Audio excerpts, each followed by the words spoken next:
Marley was dead. There can be no doubt whatever about that. Dead as a doornail. And I knew he was dead. Of course I did. How could I not? He and I had been business partners for I don't know how many years.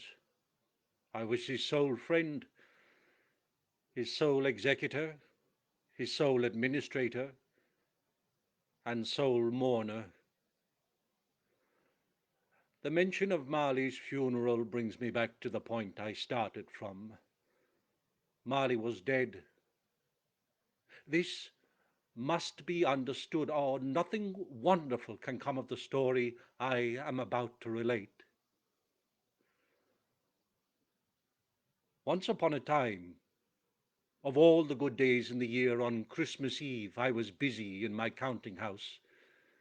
It was cold, bleak, biting weather, foggy withal.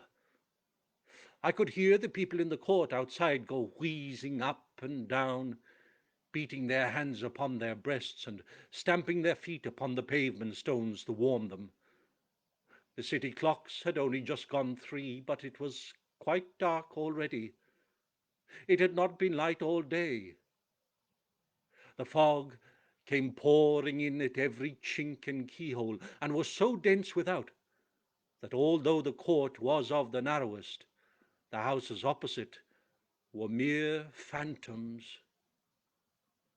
To see the dingy cloud come drooping down, obscuring everything, one might have thought that nature lived hard by and was brewing on a large scale. The door of my counting house was open that I might keep an eye upon my clerk, who, in a dismal little cell beyond, was copying letters. The place was bitterly cold, with merely a glimmer of a fire. Suddenly, a cheerful voice cried out, "Merry Christmas, Uncle! God save you!" It was the voice of my nephew Fred. "Bah!" I said. "Humbug!" "Christmas a humbug, Uncle? You don't mean that, I'm sure," said he. "I do." "Merry Christmas! What right do you have to be merry? What reason do you have to be merry? You're poor enough," I replied, and continued on with my work. "Come then," returned my nephew. "What reason have you to be dismal? What reason have you to be morose? You're rich enough." "Bah! Humbug!" "Oh, don't be cross, Uncle. What else can I be when I live in such a world of fools as this? Merry Christmas! Out upon Merry Christmas!" I replied in a furious tone. "What's Christmas time to you or anybody else but a time for paying bills without money, a time for finding yourself a year older but not an inch richer? If I could work my will," said I indignantly, "every idiot who goes about with Merry Christmas on his lips should be boiled with his own pudding and buried with a stake of holly through his heart. Keep Christmas in your own way, let me keep it in mine." "Keep it?" replied my nephew. "You don't keep it." "Let me leave it alone, then. Much good may it do you. Much good it has ever done you," hoping that my nephew would depart and leave me in peace. But no, he was not done yet. "There are many things, Uncle," he continued, "from which I might have derived good, but which I have not profited, Christmas being among them. But I am sure I have always thought of Christmas time, when it has come around, apart from the veneration due to its sacred name and origin, as a good time, a kind, forgiving, charitable, pleasant time. The only time I know of in the long calendar of the year when men and women seem by one consent to open up shut up hearts freely, and to think of people below them as if they really were fellow passengers to the grave, and not another race of creatures bound on other journeys. And therefore, Uncle, though it has never put a scrap of gold or silver in my pocket, I believe that it has done me good, and will do me good. And I say, God bless it." My clerk in his cell applauded. "Let me hear another sound from you, Bob Cratchit, and you shall keep Christmas by losing your situation." I had heard enough. Good afternoon, nephew. Uncle, come and dine with us tomorrow. Good afternoon, I repeated again.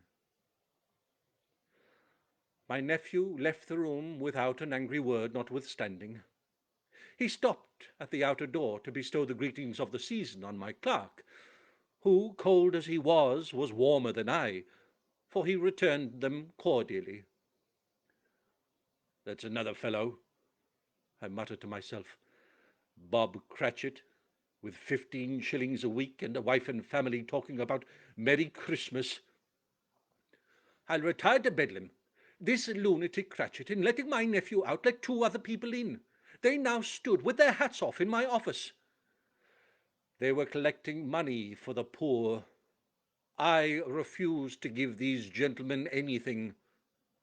Are there no prisons? I demanded. Are there no workhouses? I support those with my taxes. Let the poor go there. Many can't go there, said one of the men. And many would rather die, replied the other. Well, let them die then, and reduce the surplus population. It would do the country a service, I declared, clearly seeing it would be useless to pursue their point. Both gentlemen withdrew and left me to my labours. Bah! Humbug! I muttered. The fog thickened, and the afternoon grew darker. Soon it was time to shut the office. Bob Cratchit got ready to leave. You'll want all day tomorrow, I suppose, I grumbled.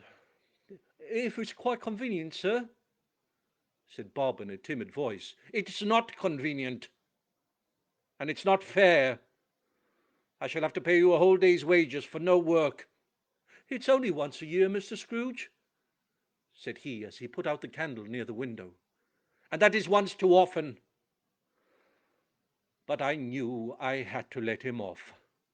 Just be here all the earlier the next morning, I barked as Bob Cratchit left the office.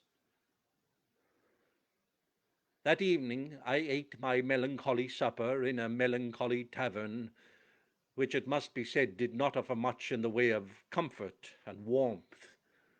The place rarely had a fire, and on this particular evening there was no one but myself in the tavern as I ate my miserable meal and read the financial papers. Now let any man explain to me, if he can, how it happened that later that night I was putting the key in the door of the old gloomy house I lived in, when I noticed something strange about the big old-fashioned knocker. It looked like Marley's face. There was a dismal light about it, with ghostly spectacles turned up on its ghostly forehead. The hair was curiously moved as if a breeze or hot air was stirring it. As I looked fixedly at this phenomenon, it turned back into a knocker again.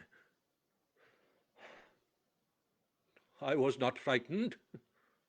I was not a man to be frightened by echoes, and I did not believe in ghosts. I entered my house, trimmed the candle, and slowly made my way up the wide stone staircase. Pooh, I muttered to myself. Marley has been dead for 7 years. Upstairs I went and checked every room to make sure all was as it should be. A saucepan of porridge was on the hob by a small coal fire. I put on my slippers, dressing gown, and nightcap, then sat down to eat my porridge. Ghosts, I whispered. Humbug. No such thing. Just then, a bell high above the fireplace began to swing to and fro. It had not been used for years, and now it began to ring loudly. It ceased as quickly as it had begun, and was succeeded by a clanking noise from deep in the house, as if someone was dragging a heavy chain over the casks from the wine merchant's cellar. "Humbug!" I said to the room. "I won't believe it." I heard the cellar door burst open with a booming noise that began to get closer as it came up the stone staircase and into the room. The dying flame in the fire leapt up as though to cry, "I know him! It's Marley's ghost!" And there before me, the same face, the very same Marley, in his pigtail, wearing his usual waistcoat, tights and boots. A chain was wound around his waist, made of cash boxes, keys, ledgers, and heavy purses. His body was so transparent, I could look right through him to the 2 buttons on the back of his coat. "You don't believe in me, do you?" said the ghost in a terrible voice. "I don't," said I. "You could be the result of an upset stomach. You could be an undigested bit of beef. Perhaps you're a crumb of cheese. Oh, there is more gravy than grave about you." The ghost took no notice of my feeble attempt at a joke. Instead, it gave a frightful cry and rattled its chain. "I wear this chain I forged in life, link by link and yard by yard. You have one too, just as heavy as mine, but you have had 7 years more, Ebenezer, so yours is much longer." I looked down, but I couldn't see any chain. "I only thought about money," continued the ghost. But you were always a good man of business, Jacob," I replied. "Business!" he roared. "Human beings were my business. Charity, mercy, forbearance were my business." "Why have you come to me?" I asked. "To warn you, so you can escape my fate. This night you will be haunted by 3 spirits. Expect the first one tomorrow when the bell tolls."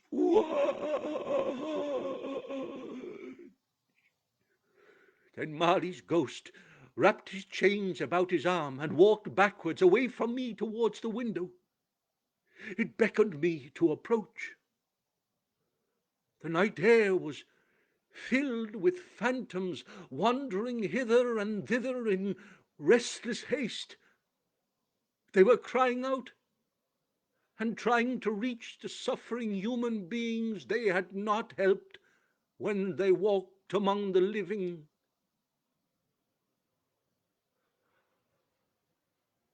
Suddenly I began to feel very tired, and slowly turned from the window, crept into bed, and fell fast asleep in an instant. When I woke, it was pitch dark, and when I heard the church bells chime midnight, I thought, would a spirit really appear to me at 1 o'clock? I wondered as I sat there, huddled into my blanket, listening, watching the clock tick on.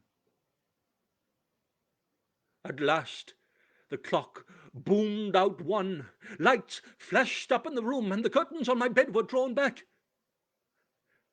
There stood a small, strange figure, like a child, but not so like a child as an old man. It wore a white tunic and held a bunch of fresh green holly in its hand.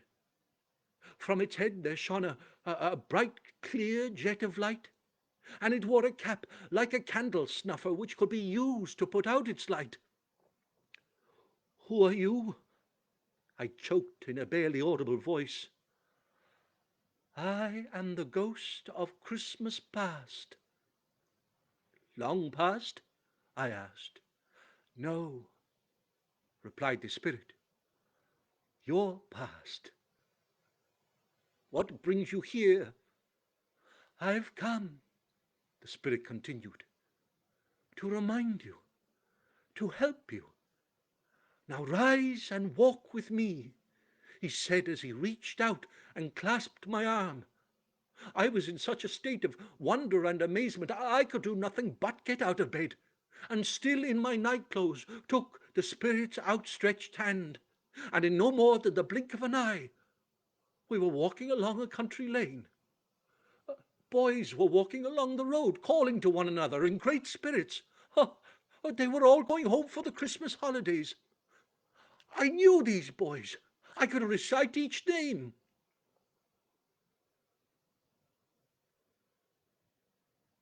A great well of sadness began to rise up and choke me.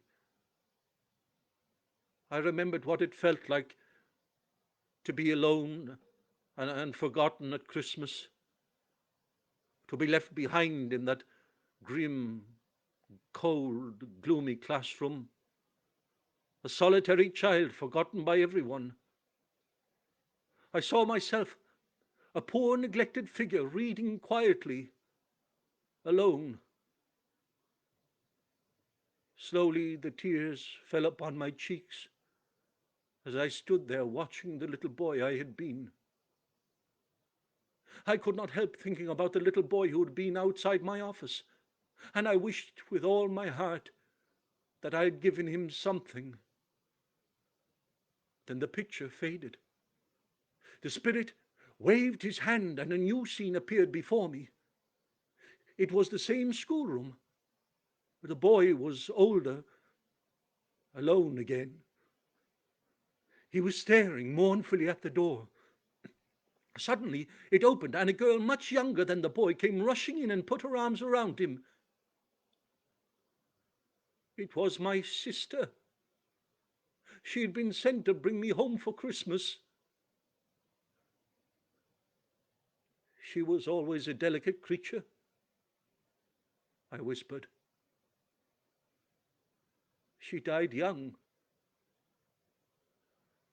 and left one child, I believe, said the spirit.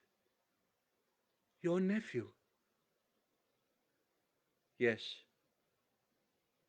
I answered briefly. Then we left the school behind and found ourselves in a busy thoroughfare of the city. It was evening and the streets were lit up. The spirit stopped at the door of a certain warehouse. Do you know it? He asked. Know it? I was apprenticed here. I could barely contain my excitement. Why, it's old Fezziwigs. There was singing and dancing. Mr. Fezziwig, my old employer, was celebrating the festive season with his family and workers. Out on the table there was a cake, cold meats, mince pies, and plenty of beer. And best of all, there was a fiddler who played lively music for country dancing. Oh, Mr. and Mrs. Fezziwig were the top couple in Sir Roger de Coverley. Old Fezziwig seemed to be everywhere at once, taking care of everyone's needs, and Mrs. Fezziwig kept up with him. I was delighted. I enjoyed watching it all as much as I had all those years ago. When the party was over, I looked at the spirit. What's the matter? Asked the spirit. Nothing, I said. I should just like to say a word to Mike Clark, that's all. The scene the spirit showed me next was not so bright and cheerful. We were in a drawing room. There I was, a young man, and a young woman was sitting next to me. The young woman had tears in her eyes, and I knew who she was at once. It was Belle. "I don't want to see this," I told the spirit. "Take me away from here." "Who is she?" the spirit asked gently. "My sweetheart. That was the day she told me she could not marry me because she believed money had become more important to me than anything or anyone. She said I had become cold and unfeeling of the needs of others. Spirit, show me no more. Conduct me home. Why do you delight to torture me?"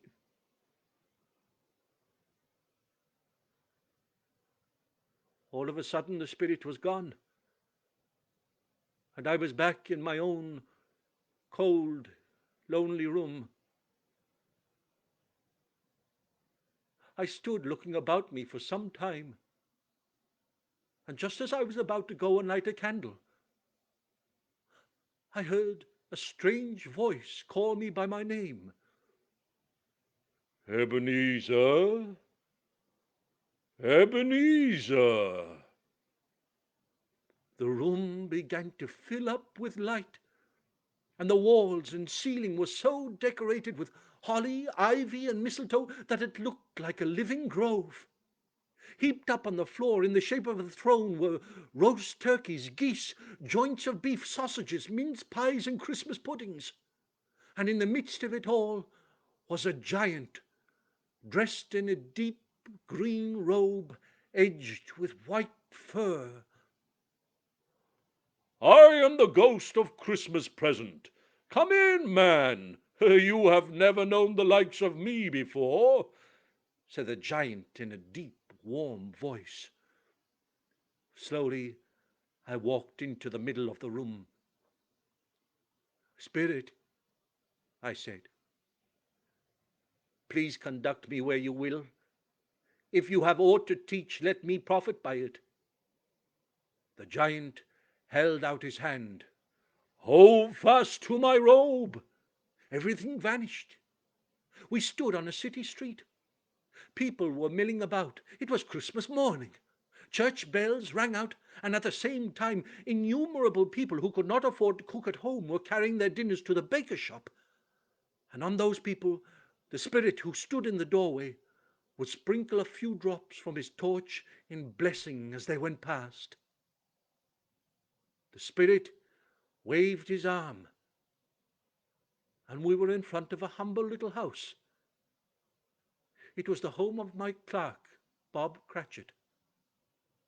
The spirit gave this house a special blessing. "It's a very small house," I said to the spirit. "It is indeed," the happy giant replied. "But it's all he can afford on 15 shillings a week." When we went inside, the kitchen was filled with the smells of Christmas. The Cratchits were all dressed up in honor of the occasion.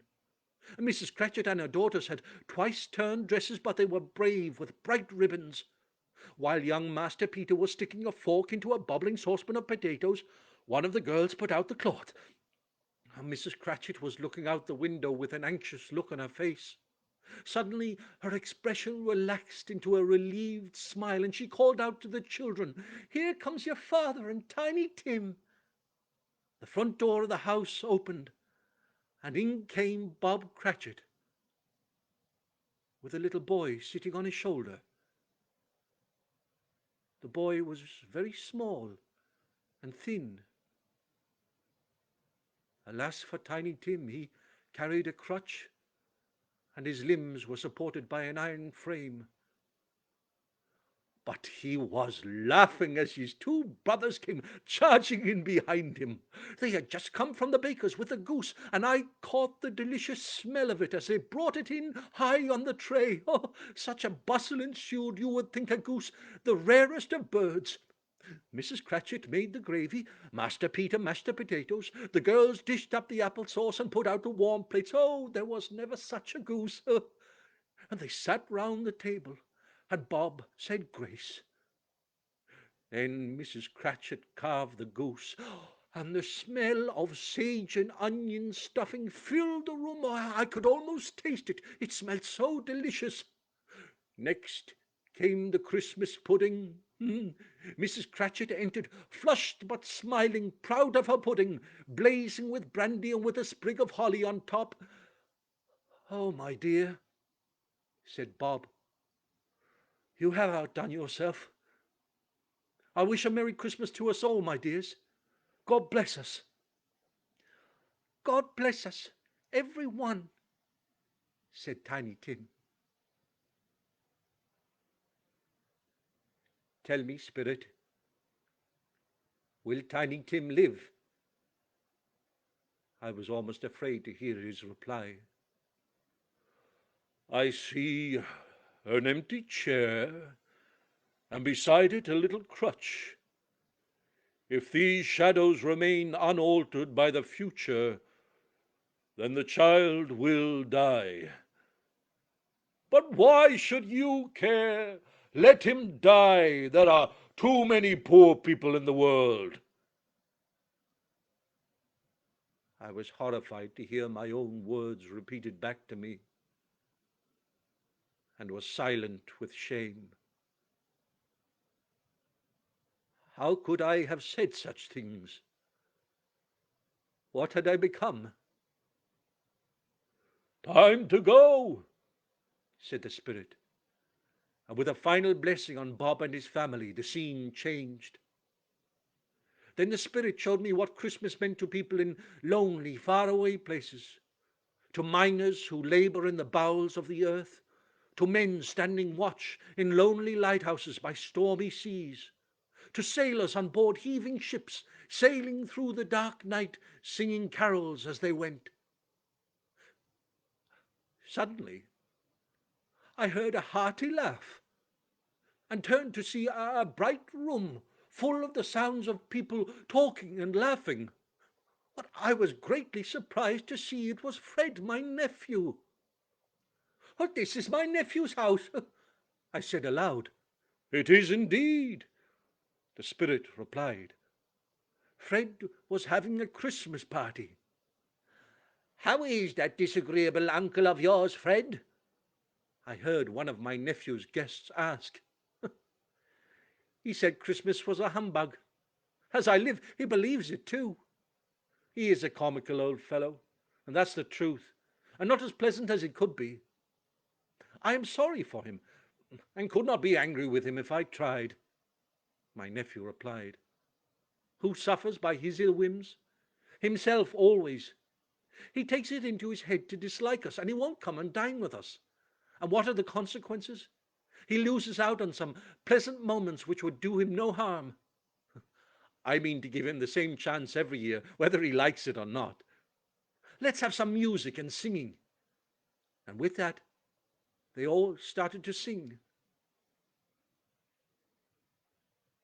I stayed there in that room, watching them all singing and dancing and playing blind man's bluff. I did not want to leave the fun and companionship which I saw before me. "Time to go," said the voice next to me. "Please, Spirit, can we stay for just a while longer? They are all having so much fun." "It is almost midnight, Ebenezer, and my life upon this globe is very brief," replied the ghost.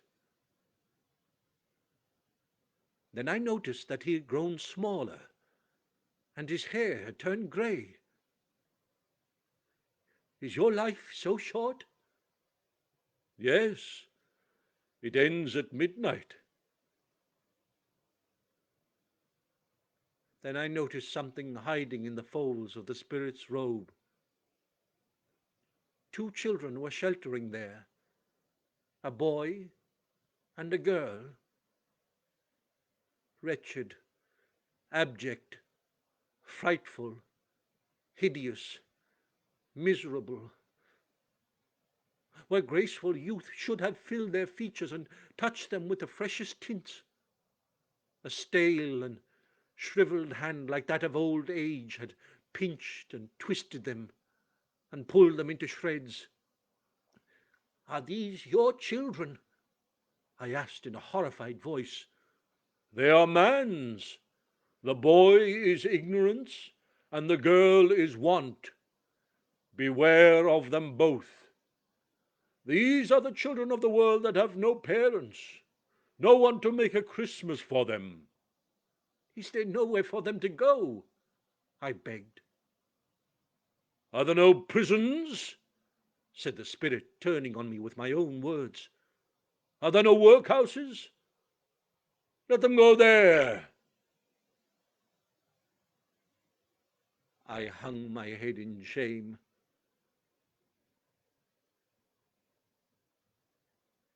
The bell struck 12, and when I raised my eyes, the spirit was gone. I looked and saw a solemn phantom, draped in a dark hood and cloak, coming like a mist over the ground towards me. It seemed to scatter gloom and mystery. It was the last of the three spirits. The spirit did not speak. All I could see of it in the gloom was one outstretched hand pointing from its black garments. I was filled head to toe with fear. Am I in the presence of the ghost of Christmas yet to come? I asked in a trembling voice. Are you going to show me shadows of things that have not happened, but will happen in time before us? The spirit seemed to incline its head. That was the only answer I received. Will you not speak to me? I begged. The spirit gave no reply. The hand pointed straight ahead. We were in the city. Businessmen were standing in groups, clinking coins in their pockets. And the spirit and I advanced close enough to listen to their conversation. I don't know much about it either way. I only know that he's dead, said one of the men. What has he done with all his money? Replied the other, taking a large quantity of snuff from a box. Left it to his company, perhaps.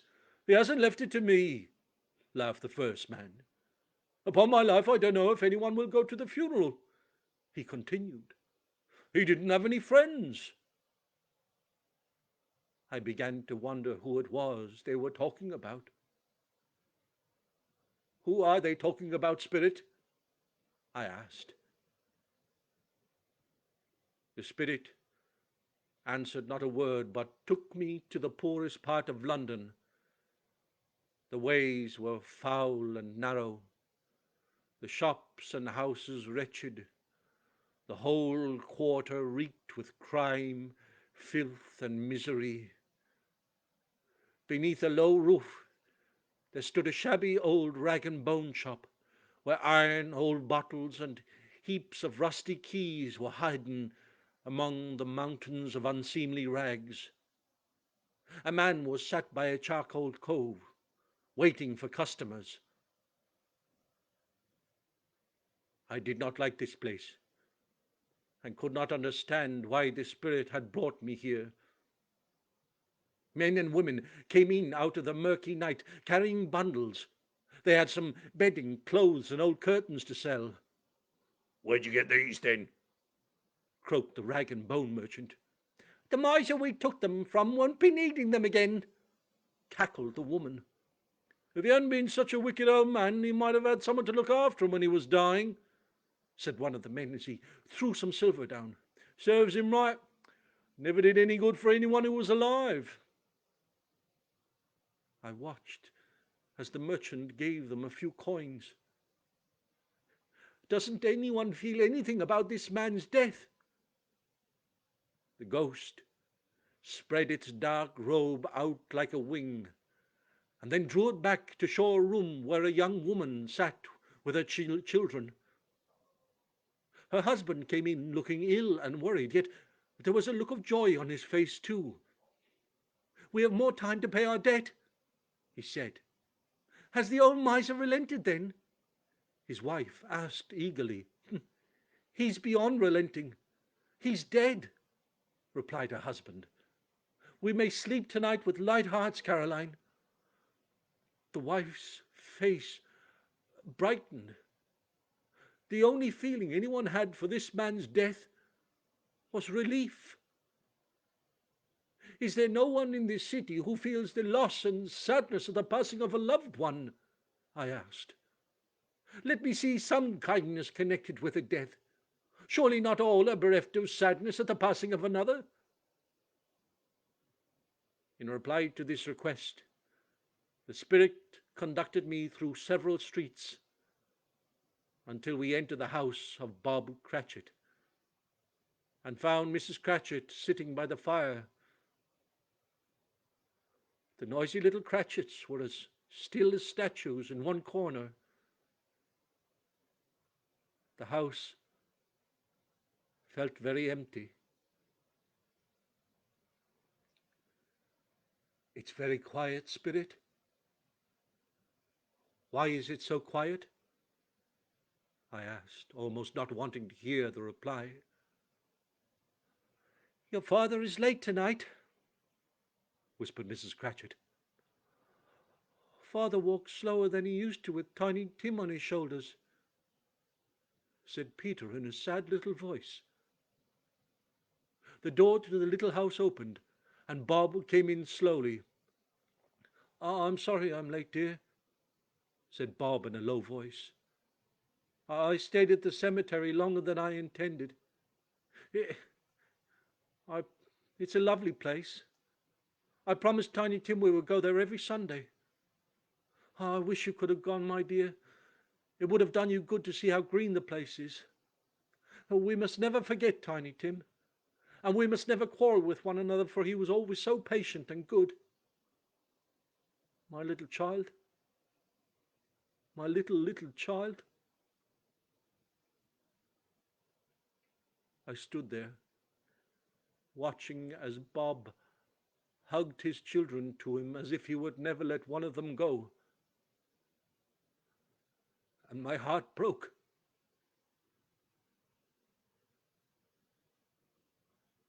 How could I have let this happen?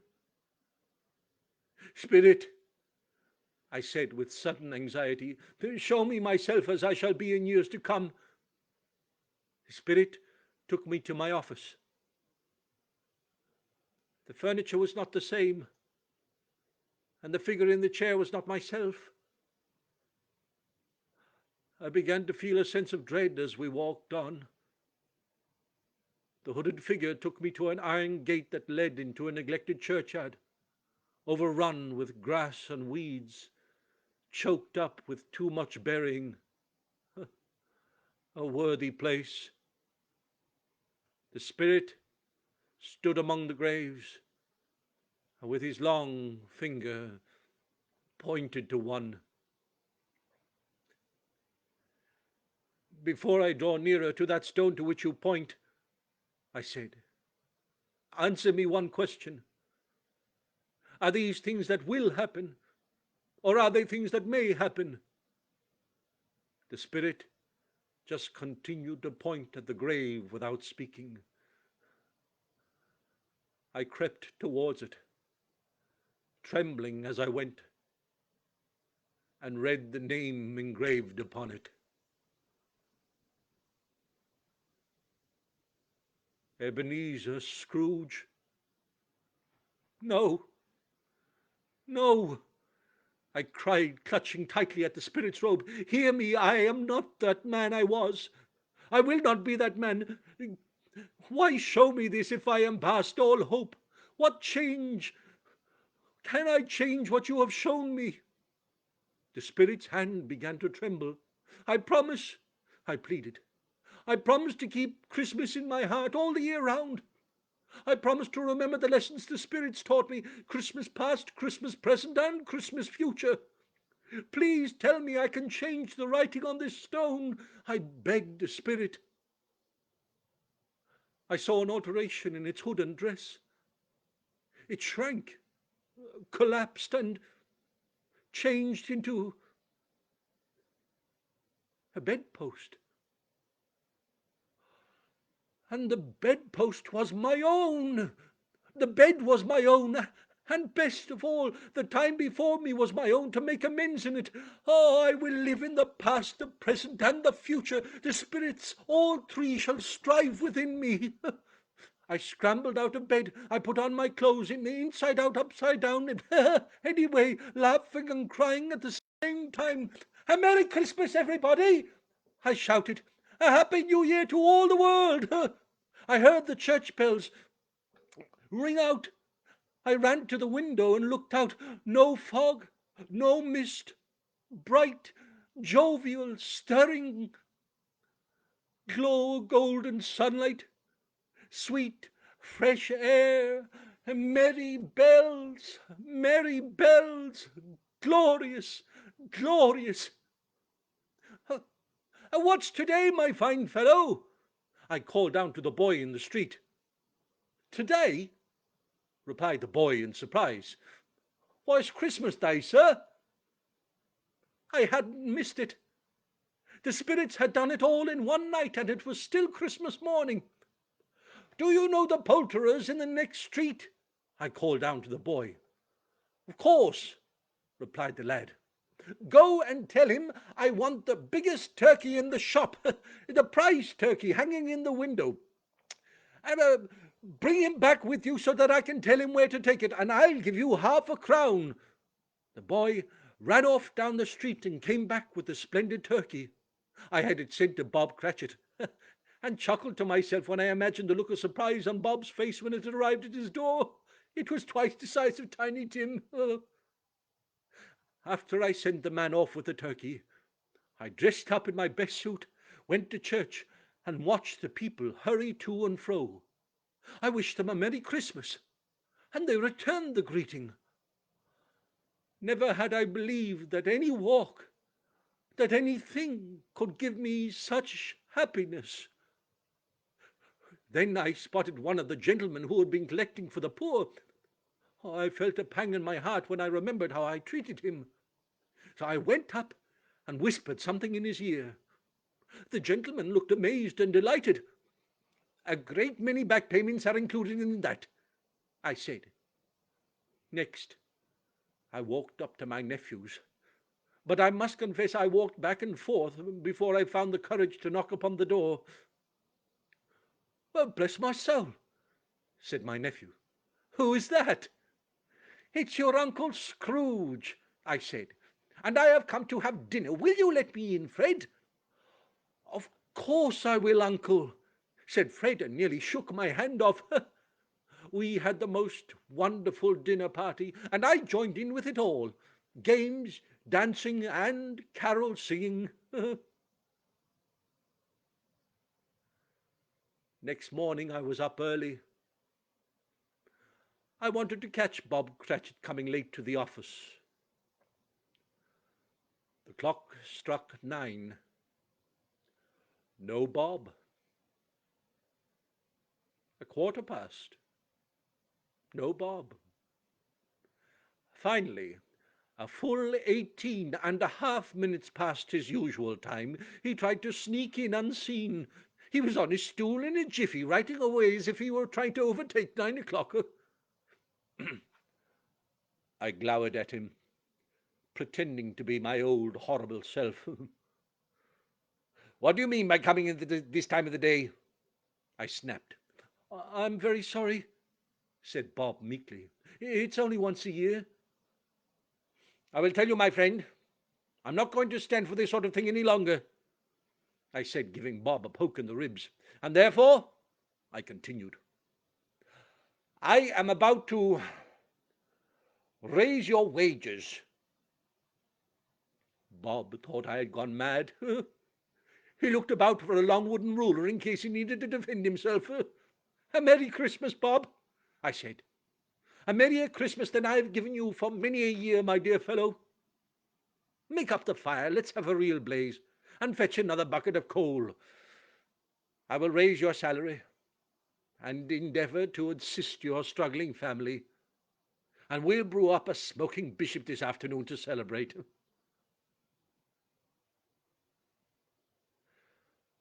I was better than my word, and did all that I promised, and more. And to Tiny Tim, who did not die, I became a second father. I became as good a friend, as good a master, and as good a man as the good old city of London ever knew. Some people laughed to see the change in me, but it did not bother me. My own heart laughed, and that was all that mattered. I had no more conversations with spirits, and it was said of me that I knew how to keep Christmas as well as any man alive. So, in the words of Tiny Tim, God bless us this Christmas time. God bless us, every one.